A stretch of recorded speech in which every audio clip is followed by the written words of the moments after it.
Dito nga mga master ay kinukuha na nga pala natin yung mga kailangan natin tools mga master para pag-akit natin kumpleto na yung tools natin.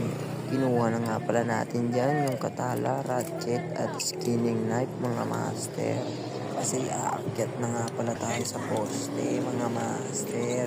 Dito nga ay inaakit na nga pala natin tong ladder papunta sa poste mga master. Kasi nga nauna na yung mga kasama natin doon. Shoutout nga pala kay Sir Mariel at kay Sir Mamerto. Sila nga pala yung kasama natin sa taas mga master. Dito nga ay pumupwesto na nga pala tayo mga master. Inakit nga natin yung maraming telco na yan mga master para pumwesto sa taas.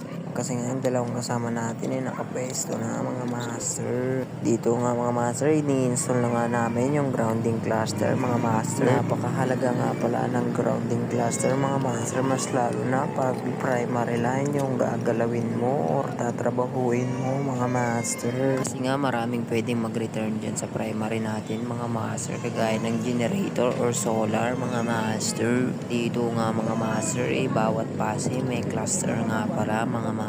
Kinuha na nga pala ni Sir Mamerto yung shotgun stick mga master. Yan kasi yung gagamitin natin mga master para maitap natin yung grounding cluster mula sa ground papunta sa primary mga master. Kasi nga kung may kunting kilitiman yung primary line natin mga master, dyan siya dadaan sa grounding cluster mga master papunta sa ground.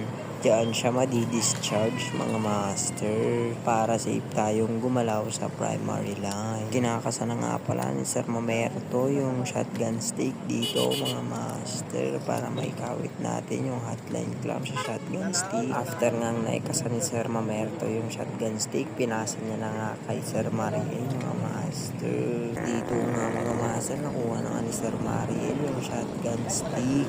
Yung center nga pala ang una niyang lalagyan ng grounding cluster mga master. Dito nga ay naitap niya na nga mga master. Ikot-ikot niya na lang para ipitan. Aje cold storage nga dati ko na solar na. Kuritadak jay ko. Kurak na nagbibira ka tagad. Bigla na kasi di.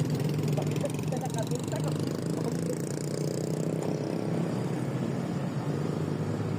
Dito nga mga master, sinunod na nga agad ni Sir Mamerto yung field side mga master. Nalagyan ng grounding cluster. Iniikot-ikot niya na nga lang yan mga master para higpitan. Tinanggal na nga rin agad pala ni Sir Mamerts yung shotgun stick at sinunod na rin agad ni Sir Mariel yung roadside mga master. Yan na nga pala yung huli mga master para safe na tayong trumabaho sa